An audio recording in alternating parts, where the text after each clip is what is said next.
से पानी भितर रही मांस भक्षण करी मो जीवन पीड़ित हो जाइतिला, मो जीवन दुर्विश्व हो जाइतिला, मो जीवन अनेक दुख थिला, ग्लानि थिला, सब किछि थिला। अनेक पोचा माछर दुर्गंध आसुथुला, हेले जो दिन तू आसिलु मते अगुरु चंदन बास बासिला, कर्पूर महकी गला मो चारि पाखरे। मु भाबिली आहा ए पंकिल पुष्करिणी भितर केते दुर्गंध थिला, ए किए आसुची जे आसु आसु बासुची तुलसी तुलसी, सब किछि बासुची चंदन चंदन, ए किए किए किए आसुची।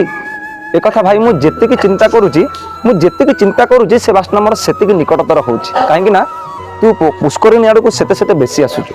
कौन कहबिलो भाई, मु तो मांसखिया जीवटाई, मु तो सबुठारु निष्ठुरटाए, हेले तू जेतेबेले पोखरी भितरे पाद पकई देलु, पोखरीर जल राशि भी चंदन चंदन चंदन चंदन बासिला।